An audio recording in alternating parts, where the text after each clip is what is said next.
Hello everybody, this is Fernando for the latest Ghosts and Spirits Encounters video. I thought I would mix this one in here while I'm continuing to do your aliens and UFOs video. This one almost as a very nice happy Halloween to everyone out there. I hope y'all got to spend a lot of time with your family, you got to get some good candy. Hopefully didn't get any sickness afterward from eating too much candy. But yes, this one comes from a reddit.com website. They're from the subreddit called Real Ghost Stories. I wanted to share this one here for the happy Halloween because it almost hits close to home. It's kind of eerie to think about what this user is posting, and then makes me wonder if the same is going to happen to me. I don't think so, and I'll explain more here in a minute. But otherwise, for those of you out there that are fellow paranormal, supernatural, ghost hunters, and so on, this one could also hit close to home. Comes from a user by the name of John Raymundo. They titled theirs, I think I left myself open. That title definitely got my attention when I first saw it. And then again, the subject matter is absolutely very fascinating. So here's essentially what they stated. Not long after I started my podcast about paranormal and supernatural things, strange things have been happening around my apartment. I once heard that the more you talk about these kind of things, the more you leave yourself open to them. After all this, I wholeheartedly believe that. My fiance and our 3-month-old daughter were out shopping, so it was just myself and my dog at home. I was in my office/studio/game room playing video games with some friends when I heard a door close. Thinking it was just my fiance coming home because she forgot her purse or something, I called out, "Hey honey, what did you forget?" No response, and so I called out again, "Babe?"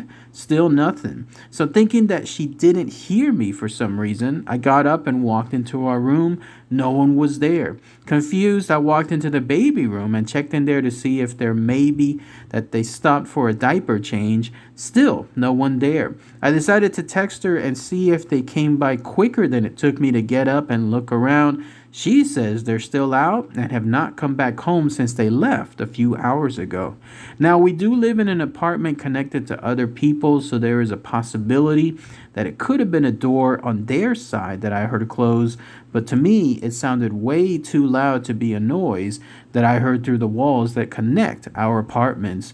After a while, I had gone back to playing video games and kind of forgot about the whole thing, but not long after that, I heard a noise that sounded like someone was rubbing their hands along the walls in the highway. Again, this could have been our neighbors, but it still sounded too close to be on the other side of the wall. This time I just decided to ignore it and then went back to the game. A few hours later, my fiance and daughter finally came home, and after a few hours of getting the baby to bed, my fiance wanted to play with us. While we were all playing, my dog runs into our room, which is where my fiance is, and then turns down the hallway and starts growling with his hair standing straight up. If you know my dog, you know this is not like him at all. He's the kind of lovable, submissive dog that if someone broke in, he would probably bring them a toy and roll over for some belly rubs. All of this was sufficient enough to make me think that none of these events were coincidences. These events happened all in the same day, shortly after recording the second episode of my podcast. A few days after that, my baby was asleep in the living room in her swing while I was in the office working. I went out to check on her when I heard something fall behind me from the kitchen. I turned around and saw her pacifier on the kitchen counter.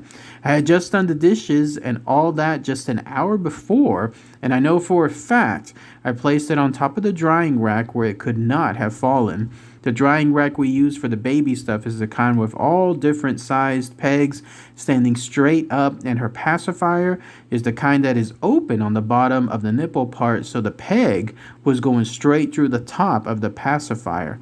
Like I said, there's no way it could have fallen on its own. I placed it back on the drying rack and shook it and blew on it as hard as I could, but couldn't manage to get it to fall again unless I were to actually flick it off. Around 5 a.m. the next morning, I'm sitting in the living room feeding her when she stops drinking her milk, looks in the corner of the living room towards the kitchen, and her eyes grow wide just before she lets out a scream that I have never heard from her before. Scared, thinking I might have accidentally pinched her while I was moving her, I checked everywhere for a mark, but there was nothing. I tried as best as I could to calm her, but to no avail. That was until we went back into our room where my fiance has her crystals, which are supposed to protect you from negative energies and spirits, right by the door. The second we went back into the room, the baby stopped crying as if nothing had happened. This has continued with random knocks being heard, disembodied voices, and my dog acting very much unlike himself, growling and barking at nothing. This led us to that last night.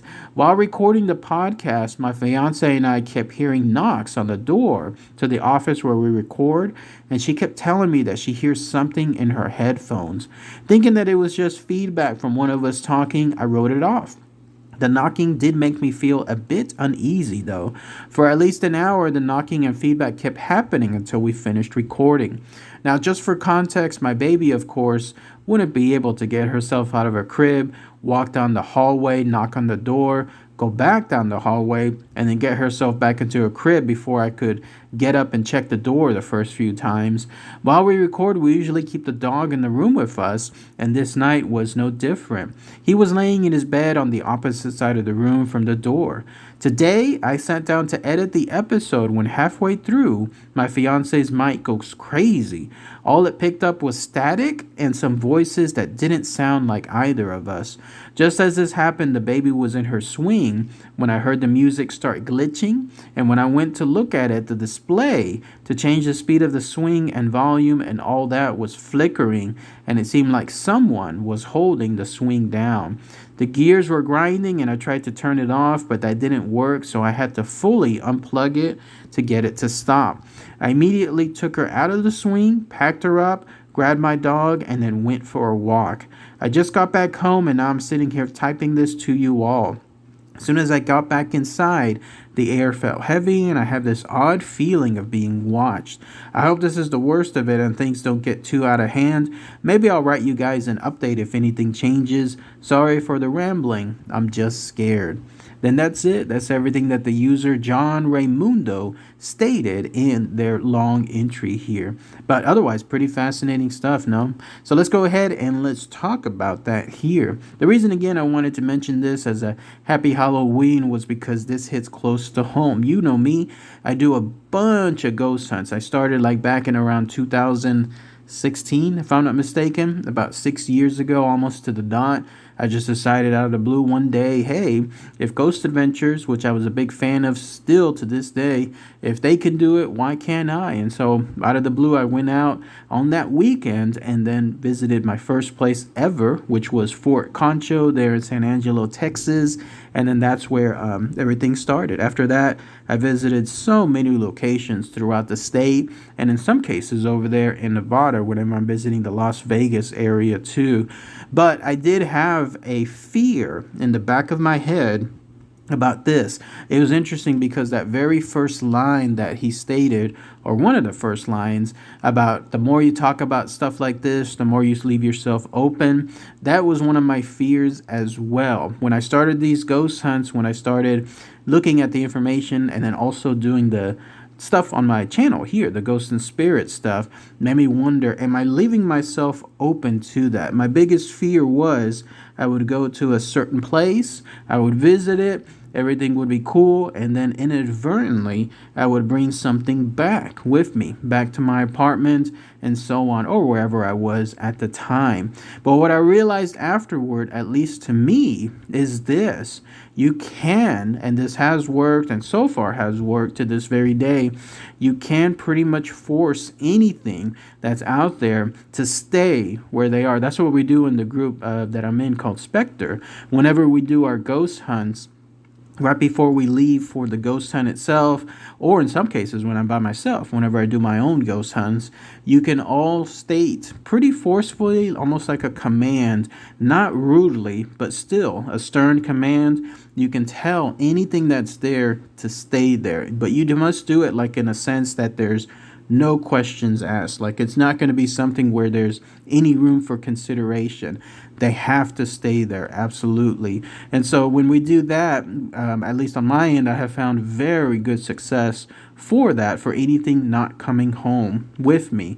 I can't say much about any of the other members of the group if they had success with that, but on my end, it's been pretty good. That's one part. The other part is I know for a fact that anything that will happen, if anything does follow me, that's not going to be very good for them either, because I'm not going to tolerate that at all. So again, anything as far as that kind of stuff, if you're stern about things, and then if you have that mindset that's not going to be end up very good for anybody, any ghost essentially that follows you home, then with that's kept things pretty clear on my end. At least that's what I feel whenever it comes to this stuff. But that was a very valid and still is a valid concern on my end. Now, that being said, I do know my limits. There are certain areas that I will not visit or talk about to this day, because some of that stuff I consider to be very powerful. Like, that's the kind of stuff where you don't want to have any chance of even bringing that stuff up and then having it stay with you.